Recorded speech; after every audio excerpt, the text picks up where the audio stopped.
মাধ্যমিক পরীক্ষা সবে শেষ হলো।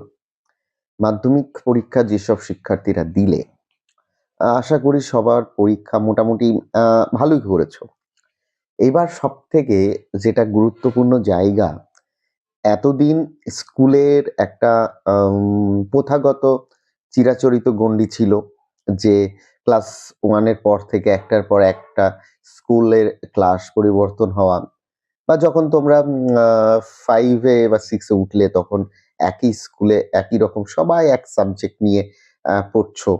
তুমি তোমার বন্ধুর সব এক সাবজেক্ট নিয়ে পড়ছো। এটা তো গেল। কিন্তু এই মাধ্যমিক পাস করার পর এইবার কিন্তু তোমাদেরকে ডিসিশন নিতে হবে যে তোমরা কি নিয়ে পড়বে আগামীতে। এবার তোমাদের জীবনের বা বড় হওয়ার বা এটা বলতে পারো জীবিকা অর্জনের প্রাথমিক একটা ধাপ। তা আজকে তোমাদের সামনে আমি মাধ্যমিক পাশ করার পর কোন দিকগুলি তোমাদের সামনে খুলে যাবে পড়ার ক্ষেত্রে সেইগুলো নিয়ে আমি আলোচনা করব। দেখো, মূলত আমরা মাধ্যমিক পাশ করার পর চিরাচরিত যে একাডেমিক শিক্ষা সেটা তো আমরা সবাই জানি যে ১১ ক্লাসে সেমিস্টার চালু হয়ে যাচ্ছে। আ সেই সেমিস্টার চালু অনুযায়ী আ আমাকে আর্টস, সায়েন্স অ্যান্ড কমার্স যেকোনো একটা স্ট্রিমে ভর্তি হতেই পারি। আ আমি পরবর্তীতে আ এ তুমি মাধ্যমিকে পাস করার পর আর্টস নেবে না সায়েন্স নেবে না কমার্স নেবে বা কোনটা নিলে সবথেকে বেশি উপকার হবে বর্তমান এডুকেশন সিস্টেমে, আমি সেটা নিয়ে পরে একটা ভিডিও নিয়ে আসবো। আজকে আমি বলি একাডেমিক কোর্সের বাইরে আর কি কোর্স করা যেতে পারে মাধ্যমিক পাস করার পর। দেখো, সর্বপ্রথম যেটা বলবো আইটিআই, মানে যেটা সবাই জানো যে আইটিআই করতে হয়। আইটিআই কোর্স করতে পারো তুমি একটা আ এন্ট্রান্স দিয়ে বা গভর্নমেন্ট বা প্রাইভেট যেকোনো একটা ইনস্টিটিউশনে গিয়ে তুমি টেকনিক্যাল কোর্সের উপরে আইটিআই কোর্স করতে পারো। তাহলে এর আইটিআই কোর্স রয়েছে। নেক্সট আসছে কি ডিপ্লোমা ইন ইঞ্জিনিয়ারিং, যেটা হচ্ছে পলিটেকনিক কোর্স বলতে পারো। মাধ্যমিক পাস করার পর হয়, যেটাকে জেক্সপো একটা পরীক্ষা থাকে। সেই জেক্সপো পরীক্ষার মাধ্যমে চান্স নিয়ে তোমাকে র‍্যাংকিং করে পলিটেকনিক কোর্স করতে পারো। এখানে এটাকে বলা হয় ইঞ্জিনিয়ারিং এর প্রাথমিক স্টেজ। এখানে ইলেকট্রিক্যাল তারপরে সিভিল আর হচ্ছে মেকানিক্যাল এই জাতীয় অনেকগুলো কোর্স আছে, তা নিয়ে পড়তে পারো। তৃতীয়ত যেটা বলব সেটা হচ্ছে কি ভোকেশনাল কোর্স। তোমরা জানবে তোমাদের এলাকায় হয়তো বেশি কিছু স্কুল আছে যেখানে ভোকেশনাল কোর্স করানো হয়। তা তোমরা চাইলে সেই ভোকেশনাল কোর্সও জয়েন করতে পারো। ভোকেশনাল কোর্স আর উচ্চ মাধ্যমিক কোর্স কিন্তু সেম কোয়ালিফিকেশন বা সেম ভ্যালু কিন্তু দেওয়া হয়। আরেকটা যেটা হচ্ছে অনেকেরই দেখবা একটু মেডিকেলের দিকে যাওয়ার ইচ্ছা থাকে। মেডিকেল সায়েন্সের দিকে। যারা সায়েন্স নিয়ে পড়বে তারা তো সাধুবাদ।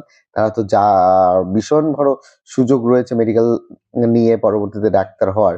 কিন্তু যারা সায়েন্সে একটু ভয় পাচ্ছ, হয়তো সায়েন্স নিয়ে পড়তে চাইছো না, তাদের জন্যে আমি বলতে পারি প্যারামেডিক্যাল কোর্সটা তোমরা কিন্তু করতে পারো এই মাধ্যমিক পাস করার পর। বিভিন্ন ইনস্টিটিউশন রয়েছে, বিভিন্ন জায়গায় রয়েছে যেখানে তুমি মেডিকেল কোর্সে ভর্তি হলে তুমি প্যারামেডিক্যাল কোর্স করতে পারো।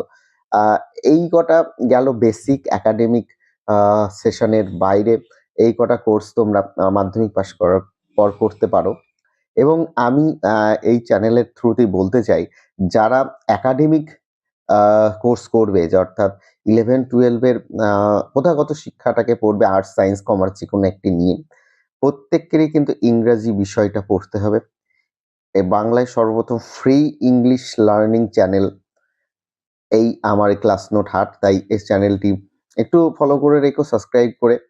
আ এখানে 11-12 এর যাবতীয় যত ৪ টে সেমিস্টারের যাবতীয় টেক্সটের সম্পূর্ণ আ বাংলা ইংরাজির অনুবাদ এবং একদম হাতে ধরিয়ে তোমাকে শেখাবো। এছাড়াও বলে রাখি, তোমরা যদি এই আমার চ্যানেলের প্লেলিস্টে যাও বা আমার চ্যানেলে ভিডিও সেকশনে যাও, দেখবে এই বছর 4th সেমিস্টার ইংলিশ এবং মাধ্যমিকের ইংরাজি সম্পূর্ণ হুবহু আমার সাজেশনের সাথে মিলে গেছে। এটা আমি বলছি না, এর প্রমাণ আমার চ্যানেলে রয়েছে, চাইলে দেখতে পারো। তাহলে এই গেল আজকের এই সংক্ষিপ্ত আলোচনা। আমি পরিশেষে এক কথায় বলতে চাই, মাধ্যমিক পাশ করার পর প্রচুর দিক খুলে যাবে তোমার সামনে। যেকোনো একটি দিক তুমি বেছে নেবে এবং পরবর্তীতে সেই দিকের ডিটেইলস যদি তুমি জানতে চাও ভিডিওর সেকশনে তুমি লেখো যে তুমি আইটিআই করে পরবর্তীতে কি উপকৃত হবে বা এর পরবর্তীতে অগ্রগতি কি আছে বা প্যারামেডিক্যাল কোর্সের সুবিধা অসুবিধা তোমার যদি কোনো বিষয়ে জানতে চাও ভিডিও সেকশনে কমেন্ট করো। আমি আ যথাযথ মানে তাড়াতাড়ি তার অ্যান্সার দেওয়ার চেষ্টা করব। তাই শেয়ার করো। পরবর্তীতে আমি এ তুমি একাডেমিক নিলে আর্টস নেবে না সায়েন্স নেবে না কমার্স নেবে সেটা নিয়ে আমি আসছি।